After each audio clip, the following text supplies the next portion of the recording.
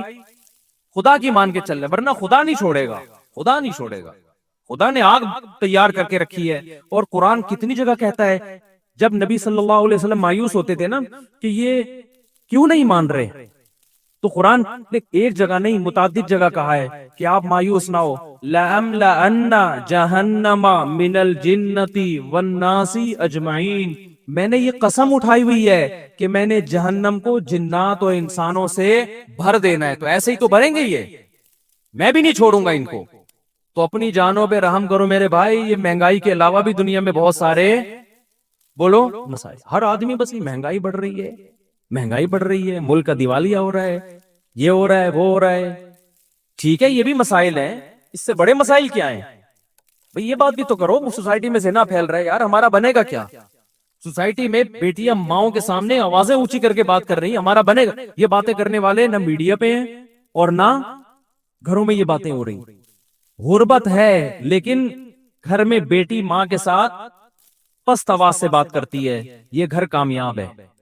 اور میں نے غریبوں کے گھروں میں بیٹیوں کو ماؤں کے سامنے چیختے ہوئے نہیں دیکھا. یہ سارے میں نے پڑھے لکھے لوگوں کے یہاں دیکھا ہے, جنہوں بڑے بڑے انگلش اسکولوں میں پڑھے ہوئے لوگ ہیں نا, ان کی بیٹیاں ماؤں کے سامنے چیخ بھی رہی ہیں اور بیٹے باپوں کے گریبانوں میں ہاتھ بھی ڈال رہے ہیں. وہ باپ جنہوں نے لاکھوں روپے اپنے بیٹوں کی تعلیموں پہ خرچ کیا, اور وہ مجھے آ کے بتا رہے ہوتے ہم نے لاکھوں روپے میں اپنے بچوں کو اس قابل بنایا خرچ کر کے کہ آج ہمارا گریبان پکڑ کے کھڑے ہوئے ہیں. وہ کہہ رہے اس چیز پہ ہم نے لاکھوں روپے خرچ کیے. تو اپنی اولاد کو میرے بھائی مذہب سکھاؤ, اپنی اولاد کو دین سکھاؤ, زنا کی برائی ان کے دلوں میں ڈالو. سمجھ میں آ رہی ہے کہ نہیں آ رہی ہے؟ آ رہی ہے تو ٹھیک ہے, نہیں ہے تو پھر جیسے چل رہے ہو چلتے رہو بیٹھ. مختلف مہینوں میں مختلف قسم کی ایکٹیویٹیز ہوتی ہیں مذہبی لوگوں کی. ابھی محرم چل رہا ہے, اس میں ماتم ہے, جلسے ہیں, مرثیے ہیں, بندوق سے بھی ماتم شروع ہو چکا ہے. کوئی پتھر سے نہ مارے میرے دیوانے کو, بم کا زمانہ ہے اڑا دو سالے کو. سمجھ رہے؟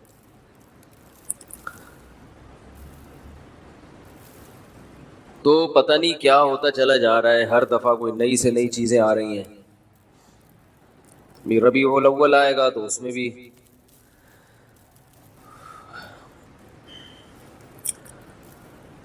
یہ 2 مہینے تو ہیں, ایک غم کا سمجھا جاتا ہے, ایک خوشی کا سمجھا جاتا ہے.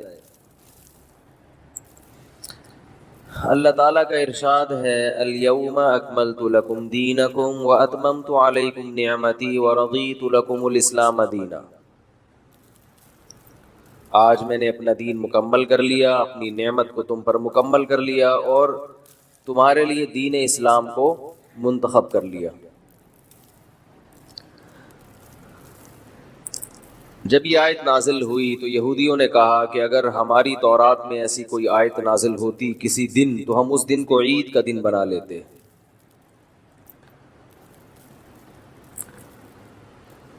مسئلہ یہ ہے کہ انسان جب عملی زندگی سے دور ہوتا ہے تو پھر وہ اس طرح کی ایکٹیویٹیز میں زیادہ دلچسپیاں لیتا ہے. جو عمل کرنے والے ہوتے ہیں ان کے پاس تو وقت ہی نہیں بچتا. ایسا امیج ہم نے اسلام کا دنیا میں قائم کر دیا ہے کہ اسے دیکھ کر کوئی غیر مسلم ہماری طرف کبھی بھی مائل نہیں ہوگا. کچھ دن پہلے ایک غیر مسلم ادارہ تھا جس سے میرا تھوڑا سا ایک واسطہ پڑا, زیادہ ڈیٹیل میں نہیں جاؤں گا. ان کے معاملات کی میں نے صفائی دیکھی تو مجھے بڑی خوشی ہوئی. میں نے کہا دیکھو یہ لوگ جب کسی سے کوئی ایگریمنٹ کرتے ہیں, کوئی معاملہ کرتے ہیں, تو دو چیزوں کا خیال کرتے ہیں. ایک تو ایگریمنٹ کو مکمل بھی کرتے ہیں, دوسرا یہ اس کا خیال کرتے ہیں کہ جو سامنے والا ہے اسے تکلیف نہ ہو. جو سامنے والا ہے اسے, یعنی جس سے آپ کا ایگریمنٹ چل رہا ہے, اسے مخمسے میں نہ رکھا جائے. اگر ایک غلط پروسیس ہے تو اس کے مقابلے میں صحیح پروسیس بھی اس کو خود ہی بتا دیا جائے.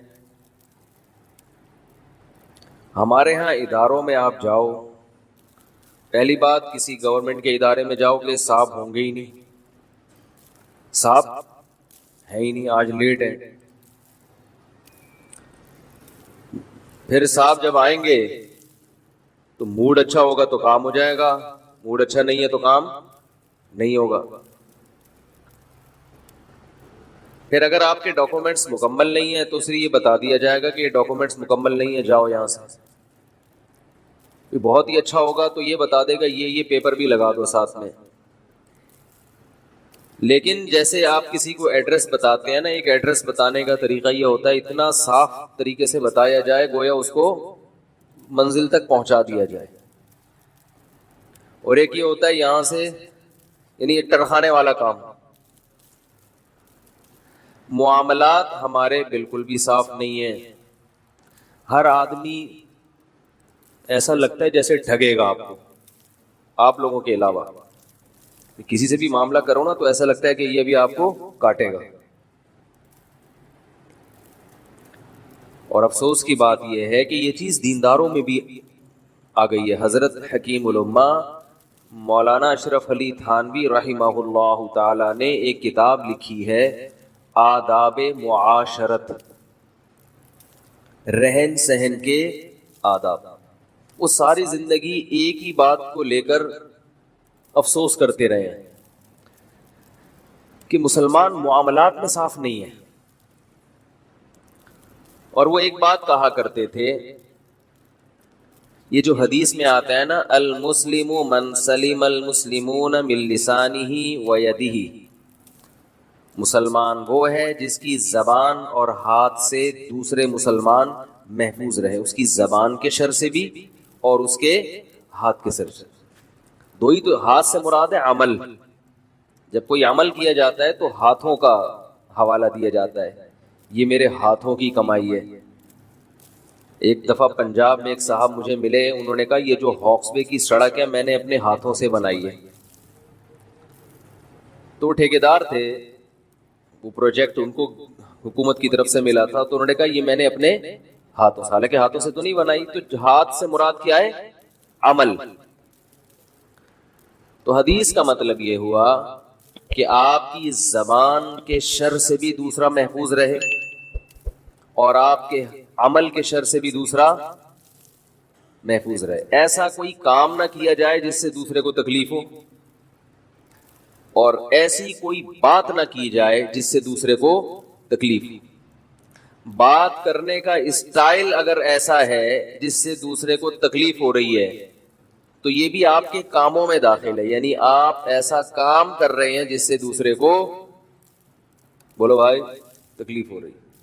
بعض دفعہ بات اچھی ہوتی ہے, اسٹائل اچھا نہیں ہوتا. تو حکیم الامہ حضرت مولانا اشرف علی تھانوی رحمہ اللہ تعالی فرمایا کرتے تھے کہ جو نیک لوگ ہیں نا, ایک طبقہ تو وہ ہے جو اس کا خیال ہی نہیں کرتا کہ آپ کے بات سے یا کام سے دوسرے کو تکلیف ہو رہی ہے کہ نہیں ہو رہی, بھاڑ میں جائے ہمیں کیا, بلکہ وہ صبح و شام تکلیفیں پہنچاتے رہتے ہیں. جیسے گاڑی غلط پارک کر دی, صبح و شام واسطہ پڑتا ہے ایسے لوگوں سے. کہیں جا رہے ہو, بائک والا ایسی دم نکال کے, وہ بائک کی دم روڈ کے بیچ میں آ رہی ہوگی, اب اس نے راستہ تو چھوڑا ہوا ہے مگر اتنی ٹینشن سے آدمی وہاں سے گاڑی گزارتا ہے کہ جیسے موت کے کنویں میں چلا رہا ہے. بہت اس میں بیلنس رکھنا پڑتا ہے نا. تو بھائی تو جب بائک کھڑی کر رہا تھا تھوڑا سا دیوار سے چپکا دیتا اس کو. میں جب حضرت مفتی رشید احمد صاحب رحمہ اللہ تعالی کے پاس گیا پہلی مرتبہ, تو میں جس چیز سے سب سے زیادہ متاثر ہوا, پارکنگ کا طریقہ. مریدوں کو پارکنگ کا طریقہ سکھاتے تھے وہ ٹھیک ہے نا. ذرا سی کسی نے گاڑی دائیں بائیں پارک کی یا صحیح طرح دیوار سے چپکائی نہیں, اس کی شامت آتی تھی. تمہیں تمیز نہیں ہے زندگی گزارنے کی, تم کیوں ایسے. میں حیران ہوا کہ یار اس ٹائپ کے مولوی بھی, مولوی تو جو مشہور ہیں ہم جیسے نالائق. تو ہمیں پتا چلا بھائی مولوی تو بہت اچھے ہیں, ہم ہی گھر میں بیٹھے رہے ہیں تو ہم کبھی علماء کے پاس گئے ہی نہیں. ہم نے اپنے جیسے چند نالائق دیکھے, ان سے ایک امیج ہم نے ایک قائم کر لیا کہ سب اسی طرح ہوتے ہیں. ہمارے حضرت کے جو خلیفہ تھے, نائب تھے, ان کے ہاں جب میں ان کی مسجد میں نماز پڑھنے کے لیے جاتا تو اپنی بائک کنارے پہ کھڑی کرتا تو وہ بندہ بھیجتے کہ دیکھو صحیح طرح پارک کیے کہ نہیں. ہمیں عادت نہیں تھی بائک کھڑی کرتے ہوئے بالکل دیوار سے چپکائیں, یہ عادت کسی کو بھی پاکستان میں نہیں ہے. تو وہ یہ دیکھتے تھے, پھر وہ کہتے تھے کہ اس کو بالکل دیوار سے چپکا دو. ہمیں یہ ایسا لگتا تھا جیسے تقوی کا وہ مقام ہے جہاں تک بڑے بڑے بزرگان دین بھی نہیں پہنچے, کیونکہ جب روڈ کھلا ہوا ہے ہم نے موٹر سائیکل اس طرح سے پار کی ہے کہ روڈ پہ گزرنے کی جگہ ہے تو بس کافی ہے نا. تو وہ فرماتے تھے کافی نہیں ہے, کھلی ڈلی جگہ ہونی چاہیے گزرنے کے لیے. بہت مشکل ہے بھائی یار, ایک تو چھوڑ چکا ہوں, پھر غیر اختیاری طور پر مس کالیں آ جاتی ہیں. یہ میں ملفوظ چھوڑ رہا ہوں نا, بہت مشکل ہے سمجھانا. تو اتنی جگہ ہونی چاہیے کہ آرام سے گزر جائے نا آدمی, اور دو گاڑیاں اکٹھی آ گئی تو کیسے گزریں گی, ایک کو ریورس کرنا پڑے گا. اور اگر کوئی سامنے والا متکبر نکلا تو وہ ریورس نہیں کرتا, وہ کہتا تو پیچھے ہو, کہہ رہا میں پیچھے نہیں ہو سکتا, پھڈا. تو میں حیران ہوا کہ یہ کیسے, یعنی سلیقہ اتنا تھا کہ جب گاڑی کو پارک کرتے تھے ہمارے شیخ تو اس کے ٹائر مڑے ہوئے نہیں چھوڑتے تھے. جیسے ہوتا ہے نا ادھر کو ٹائر ہے یوں جا رہے ہیں بالکل سیدھا, اس کو سلیقہ کہتے ہیں. یہ بہت ہی اوپر کی چیزیں, ابھی ہم یہ افورڈ نہیں کر سکتے. ہم اتنا ہی کر لیں کہ ٹیڑھی میڑھی کھڑی کر دیں مگر لگائے بالکل دیوار کے ساتھ. تو یہ جو حدیث ہے, مسلمان وہ ہے جس کی زبان اور ہاتھ کے شر سے محفوظ رہیں دوسرے, تو اس حدیث کی تشریح میں حضرت حکیم الامہ مولانا اشرف علی تھانوی نے کتاب لکھی, آداب معاشرت, رہن سہن کے آداب. وہ کہتے تھے لوگوں میں یہ سینس نہیں ہے, خیال نہیں کرتے, تکلفات زیادہ ہیں, تکلفات. دیکھو ایک چھوٹی سی بات ان کی بتاتا ہوں جس سے پتا چلے گا وہ کتنے ان چیزوں میں اللہ نے ان کو فکر دی تھی, ذہانت دی تھی. وہ کہتے ہیں جب بھی کوئی گھر میں مہمان آئے سب سے پہلے واش روم کا پتہ بتاؤ. بعض دفعہ انسان شرم میں قضاء حاجت روک کے بیٹھا ہوتا ہے, وہ گھر والوں سے کہہ نہیں پاتا.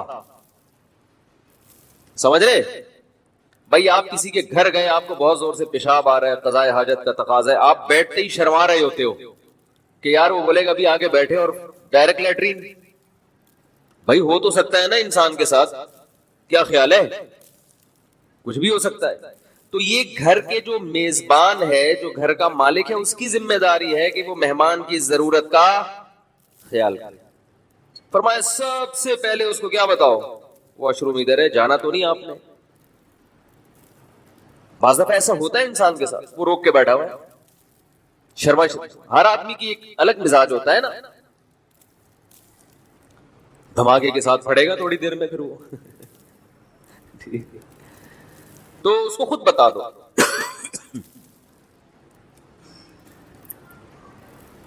تو وہ فرمایا کرتے تھے کہ یہ جو حدیث ہے, اچھا آداب معاشرت میں انہوں نے اسی طرح کی چیزیں لکھی. کتاب خرید لیں کہیں سے, بہت کام آئے گی انشاءاللہ, کہ لوگ کن چیزوں میں خیال نہیں کرتے دوسروں کا. اور احادیث جمع کی ہے بہت ساری کہ رسول اللہ صلی اللہ علیہ وسلم نے کس قدر خیال کیا ہے چھوٹی چھوٹی باتوں میں کہ کسی کو عمل سے تکلیف نہ ہو.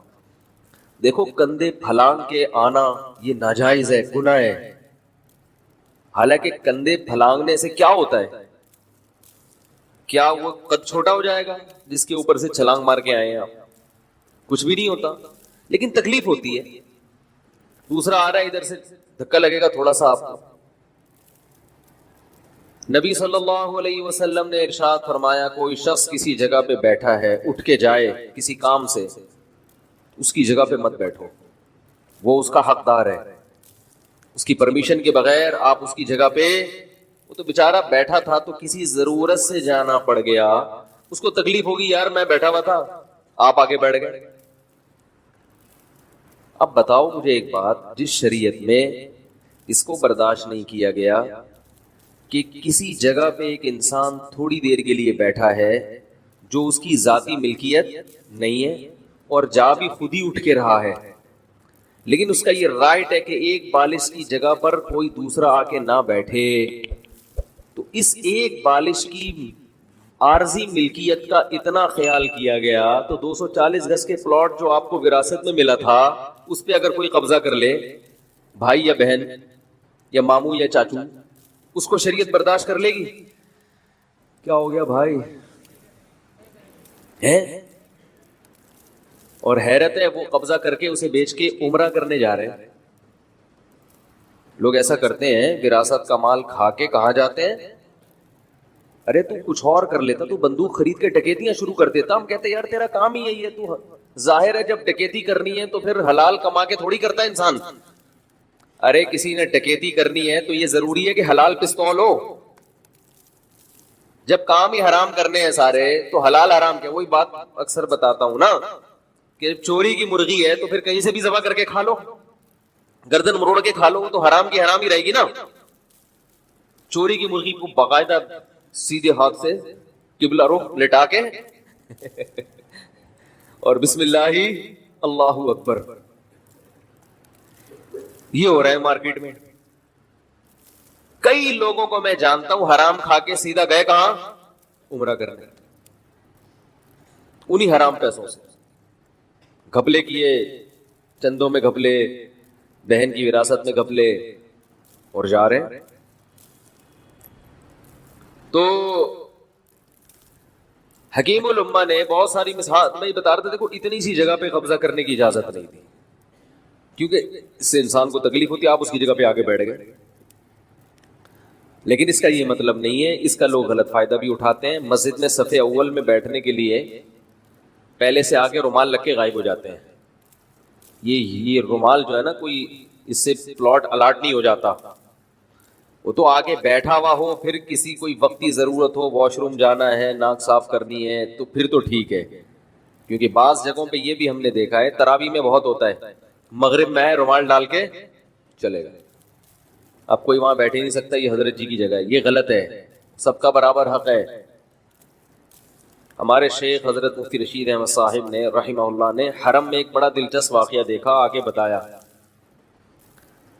وہ بعض جگہ ایسے ہوتا ہے نا, مسجد حرام میں اگلی صفوں میں جگہیں فکس کر لی جاتی ہیں, وہ کرتے ہیں سیکیورٹی کے لحاظ سے کہ ایسا ہر آدمی کو اجازت دے دی جائے تو بعض دفعہ خطرہ ہوتا ہے کوئی دہشت گرد نہ آ گیا ہو.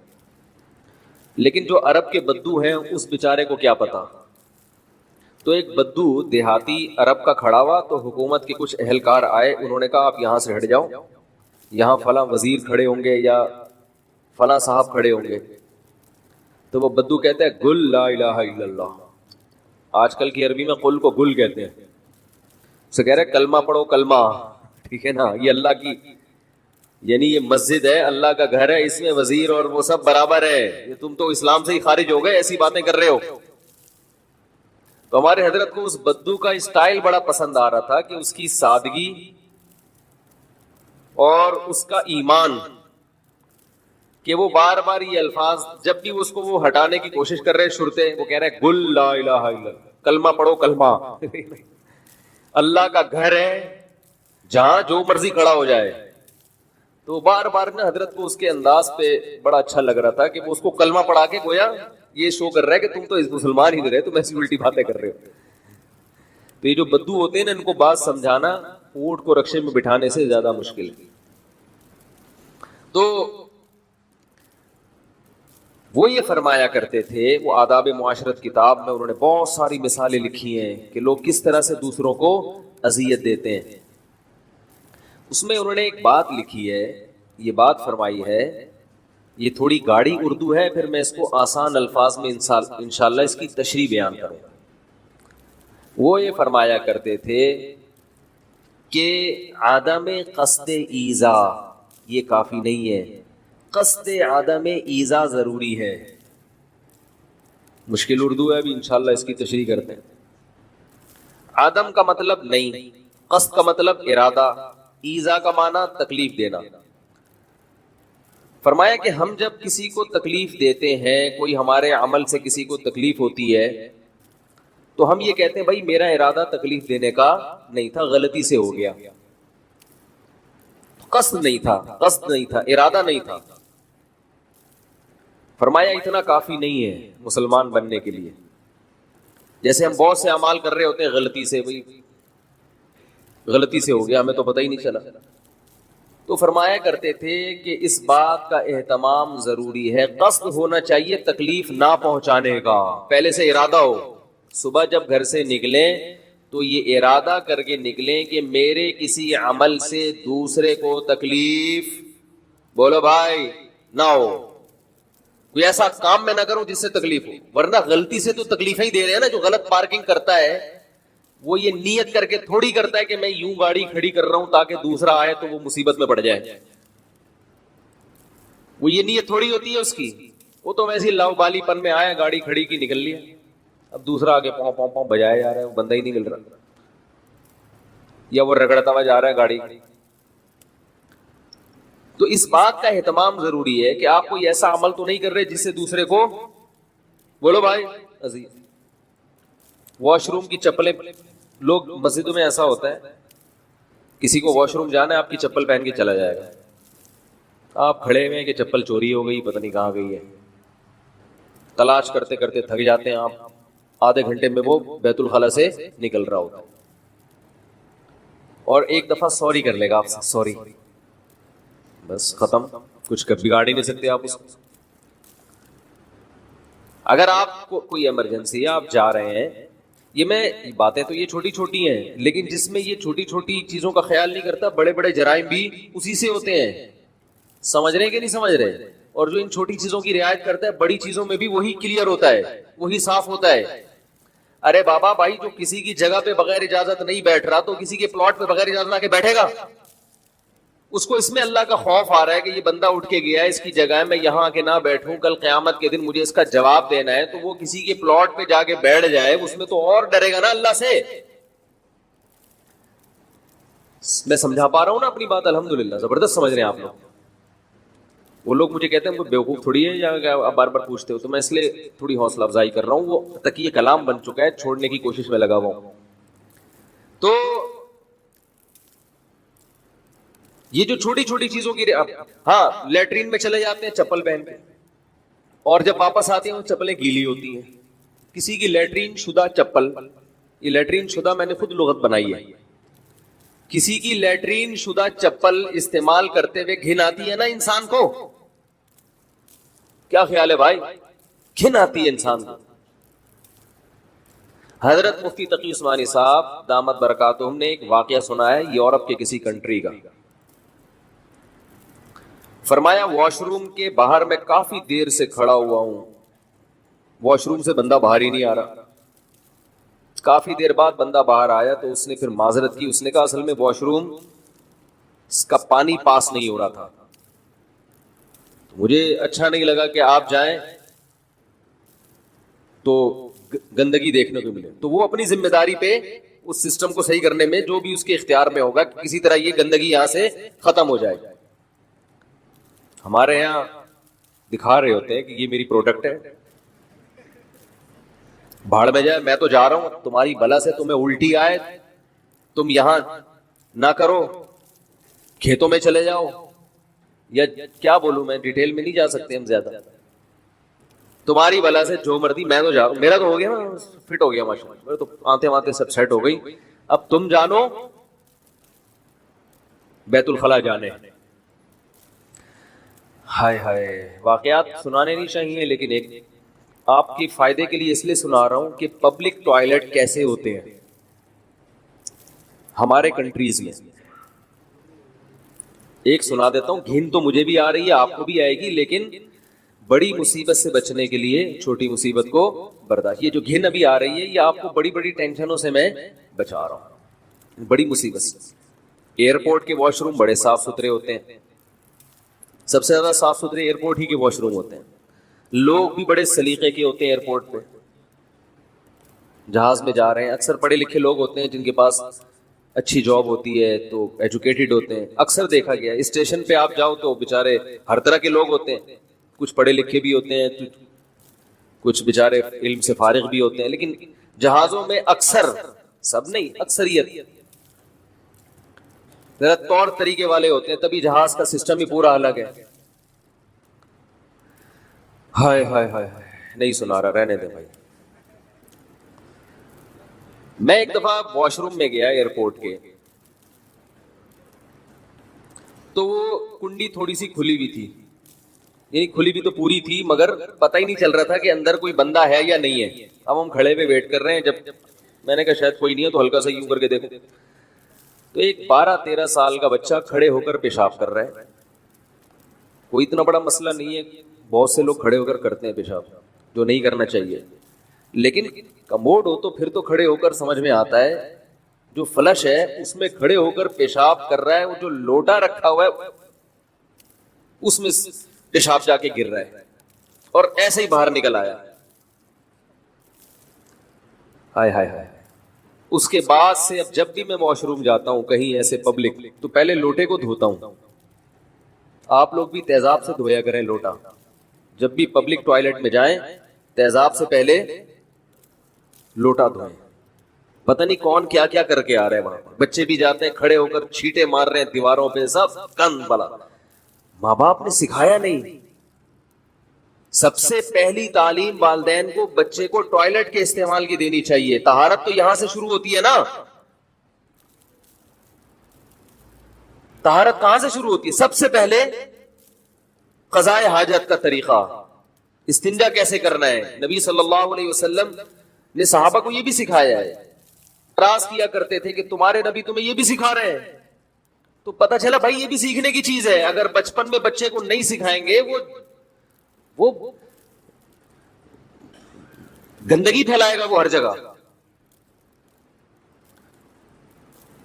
رسول اللہ صلی اللہ علیہ وسلم نے ارشاد فرمایا, اذا استيقظ احدكم من منامه فلا يغمسن يده في الاناء حتى يغسلها ثلاثا.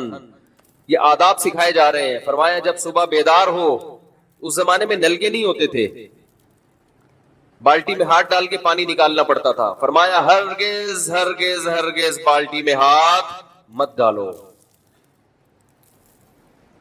حالانکہ صبح ہم اٹھے ہیں تو ہمیں کوئی ہاتھ پہ گندگی نظر نہیں آ رہی, لیکن بھائی ممکن ہے کہ رات فَإِنَّهُ لَا يَدْرِي أَيْنَ بَاتَتْ يَدُهُ. فرمایا اس کو پتہ نہیں اس کے ہاتھ نے رات کہاں گزاری ہے. ہو سکتا ہے ہاتھ شرمگاہ پہ لگ گیا, ہو سکتا ہے کوئی گندگی آ گئی ہے اس پہ. فرمایا پہلے 3 دفعہ اس کو الگ سے دھو, کسی مگے کے ذریعے یا کسی اور طریقے سے. کچھ بھی نہیں ہو تو پھر علماء کہتے ہیں تھوڑا سا چلو بھر پانی لے کے اچھی طرح ہاتھ دھو لے, مجبوری ہے.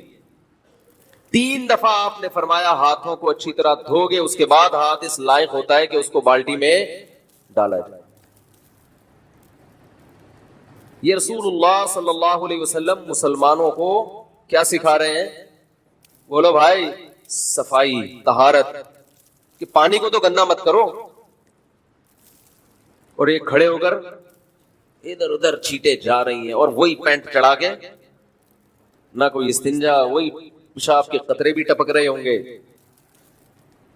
اور بچہ بھی پڑھا لکھا لگ رہا تھا, ڈریس سے لگ جاتا ہے نا کہ تھوڑا سا بھائی ڈریسنگ سے بھی کچھ محسوس سا ہو جاتا ہے کہ کچھ شاید کسی اچھے اسکول میں پڑھا ہو, لیکن نہیں, تمیز نہیں. والدین اگر بچپن میں بچے کو سکھا دیں تو سوال ہی پیدا نہیں ہوتا بچہ ایسی حرکت کرے. تو بہت معذرت چاہتا ہوں, اتنا گندا واقعہ میں نے سنایا, لیکن یہ بتانے کے لیے کہ جو پبلک ٹوائلٹ ہیں ان میں بہت احتیاط کیا کریں. اب لوٹے کو نہ دھوئے جا کے, وہمی نہ بنے, لیکن یہ کہ احتیاط کیا کریں. کچھ بھروسہ نہیں ہے کیا ہو رہا ہے. یہ جو بھنگی بیچارے ایئرپورٹ کے باہر ہوتے ہیں نا، جو ہر وقت صاف کر رہے ہوتے ہیں، ان کی ایک دن کی چھٹی کر دو، ایک دن کی چھٹی کر دو، پھر دیکھو حال کیا ہوگا واش رومز کا، پھر دیکھو حال کیا ہوگا. ایک گھنٹے کی ہاں چھٹی کر کے دیکھو، پھر دیکھو حالات کیا ہوں گے. قوم میں سب کی بات نہیں، بار بار بتا رہا ہوں بھائی آپ لوگ کے علاوہ، قوم میں واش روم کو استعمال کرنے کا سلیقہ نہیں ہے. بات سے بات چلنے کے لیے تو تھوڑی سی گندی باتیں اور بھی کر لیتے ہیں، کیا کریں. ہمارے حضرت تو صفائی کا بہت زیادہ خیال کیا کرتے تھے. ہمیں یاد ہے ایک طالب علم واش روم سے باہر آیا تو ہمارے حضرت کے خلیفہ تھے، نائب تھے، ان کو واش روم جانا تھا، وہ گئے تو واپس آ گئے ایک دم. انہوں نے کہا بھائی اس کو صاف تو کرو. وہ طالب علم نے کہا کہ صاف ہے، کچھ بھی نظر نہیں آ رہا. تو انہوں نے کہا یہ جو گندگی ہے نا، اب کیا بتائیں، بس اس میں اچھی طرح پانی بہا دیا کرو. خلاصہ یہ نکلا اپنی گندگی کسی کو دکھاؤ مت. تو والدین کو چاہیے کہ خود بھی یہ چیزوں پر عمل کریں. بھائی بچوں کو سب سے پہلے کیا سکھانا ہے؟ بچوں کو کھانے کے آداب بعد میں سکھائیں، ٹھیک ہے نا. کپڑے استری کرنا بعد میں سکھائیں، پرفیوم کا استعمال بعد میں سکھائیں. سب سے پہلے کیا سکھانا ہے؟ اور یہ قرآن کی تعلیمات ہیں. قرآن میں سب سے پہلا حکم جو نازل ہوا ہے علم کے بعد، علم تو سیکھنے کی ترغیب ہے نا، اب سیکھا کیا جائے، تو سورہ مدثر نازل ہوئی، یا ایھا المدثر قم فانذر وربک فکبر وثیابک فطہر. رب کی کبریائی بیان کرو اور لباس کو پاک رکھو. اب بظاہر دونوں چیزوں میں کوئی جوڑ نظر آ رہا ہے؟ اے نبی کھڑے ہو کر اپنی قوم کو ڈرائیں. ڈرانا کہاں سے شروع کرے؟ اللہ کی کبریائی اور لباس کو پاک. یہ دونوں حکم عجیب، یعنی کوئی میچ نہیں کر رہے آپس میں. وَرَبَّكَ فَكَبِّرْ، اے نبی کھڑے ہو جائے. ہوا کیا تھا جب پہلی سورت نازل ہوئی ہے اقرأ بسم ربک الذی خلق، اے محمد صلی اللہ علیہ وسلم پڑھیے اپنے رب کے نام سے جس نے پیدا کیا. خلق الانسان من علق، اقرأ وربک الاکرم الذی علم بالقلم علم الانسان ما لم یعلم. انسان کو قلم سے سکھایا وہ کچھ سکھایا جو وہ نہیں جانتا. تو پڑھنے کی اور علم کی فضیلت نازل ہوئی تاکہ سیکھنے کا جذبہ پیدا ہو. جذبہ نہیں ہوگا تو پھر کیا کپڑے پاک رکھنے کا حکم، ناپاک، یہ سب چیزوں سمجھ میں نہیں آئیں گی نا. یہ بھی تو نالج ہے نا، علم ہے بھائی. ارے بھائی نالج صرف اس کو نہیں کہتے آپ کو پانی کا فارمولا آتا ہو. آج کل نالج اسی کو بولتے ہیں. اس کے بعد بندے کے پاس بڑی نالج ہے، اس کو پتا ہے کہ اگلے الیکشن میں کون آئے گا، کہتے ہیں نا. تو نالج، علم کی جو فضیلت وارد ہوئی ہے اس میں سب سے پہلی چیز کیا بیان ہوئی ہے؟ نبی صلی اللہ علیہ وسلم جب یہ سورت نازل ہوئی تو آپ پریشان ہو گئے، خوف زدہ ہو گئے، کیونکہ وحی کا بوجھ تھا بہت زیادہ، اللہ کا کلام تھا. گھر آئے، اپنی زوجہ حضرت خدیجہ رضی اللہ تعالی عنہا کو بتایا. انہوں نے فرمایا کہ کلا، یہ شیطان نہیں ہو سکتا، یہ اللہ کی طرف سے کوئی فرشتہ ہے، کیونکہ آپ غریبوں کے کام آتے ہیں، آپ کی ساری زندگی اچھی گزری ہے، اچھے لوگوں کے ساتھ شیطانی تصرفات نہیں ہوتے. آپ صلی اللہ علیہ وسلم پر خوف کی اتنی کیفیت اور آپ کو اتنی شدید سردی لگ رہی تھی. حدیث میں آتا ہے، بخاری مسلم کی احادیث ہیں کہ انتہائی شدید، مدینہ میں بہت سخت سردی پڑتی ہے، جو حضرات سردیوں میں مدینہ رہے ان کو اندازہ ہوگا. انتہائی شدید سردی میں جب آپ پر وحی نازل ہوتی تھی تو آپ شدید پسینے سے شرابور ہو جایا کرتے تھے، اتنا بوجھ ہوتا تھا آپ صلی اللہ علیہ وسلم پر وحی کا. تو بھائی نبی صلی اللہ علیہ وسلم کو شدید سردی، آپ کی طبیعت خراب، آپ چادر اوڑھ کر لیٹ گئے اور یہ آپ نے معمول بنایا. قرآن مجید کی آیات نازل ہوئی، یا ایھا المدثر، اے اوڑھ لپیٹ کر سونے والے. قم کھڑا ہو جا. آپ کو اللہ نے آرام کے لیے پیدا نہیں کیا. قم فانذر ڈراؤ لوگوں کو. کس بات سے ڈراؤ؟ کہ بھئی آزمائش کے لیے پیدا ہوئے ہیں, ایک مقصد ہے. اللہ نے ہمیں آزمانے کے لیے دنیا میں بھیجا ہے. اس مقصد میں پورے اترو گے تو جنت, ورنہ جہنم کی آگ. انسان بیکار پیدا نہیں ہوا. یہ ڈرائیں لوگوں کو. ڈرانے کی ابتدا کہاں سے ہوگی؟ وَرَبَّكَ فَكَبِّرْ. اللہ کا انٹروڈکشن کروائیں سب سے پہلے, کیونکہ جتنے آگے احکام ہم دیں گے وہ کس کی طرف سے ہوں گے؟ گاڈ کی طرف سے. اس کا تعارف جب تک نہیں ہوگا تو اس کے احکام کو فالو کرنا مشکل. یورپ میں صفائی ہے نا, کیوں؟ وہ اپنی حکومت کو جانتے ہیں. وہاں صفائی خدا کے حکم کے مطابق ہو رہی ہے یا حکومت کے قانون کے مطابق؟ ارے بھائی یورپ میں, امریکہ میں, یو پی, جتنے کنٹریز ہیں, یو کے وغیرہ, وہاں پر جو صفائی ہے حکومت نے لوگوں کو اس پر لائی, ترغیبات بھی دی, قانون بھی بنائے, ٹیکس, وہ جرمانے بھی لگائے کہ یہ ہو گیا, کچرا پھینکا تو اس پہ, سوری ٹیکس کہہ رہا ہوں, جو پینلٹی لگتی ہے, جرمانے لگتے ہیں, فائن لگتا ہے. تو یہ ساری چیزیں لگا کے حکومت نے کنٹرول کر لیا نا. تو اب وہاں اگر صفائی ستھرائی ہے تو کس کے کہنے پر؟ گورنمنٹ. تو وہ اپنی گورنمنٹ کو اچھی طرح پہچانتے ہیں کہ بھائی ہم نے اگر یہاں کچرا پھینکا فوراً فائن لگ جائے گا, کیمرے نوٹ کر لیں گے. تو یہ جو حکم ہمیں صفائی کا دیا جا رہا ہے یہ کون دے رہا ہے؟ بولو بھائی, اللہ. اور جتنے بھی احکام ہیں وہ کون دے رہا ہے؟ تو اللہ. اللہ کا سب سے پہلے تعارف ضروری ہے نا.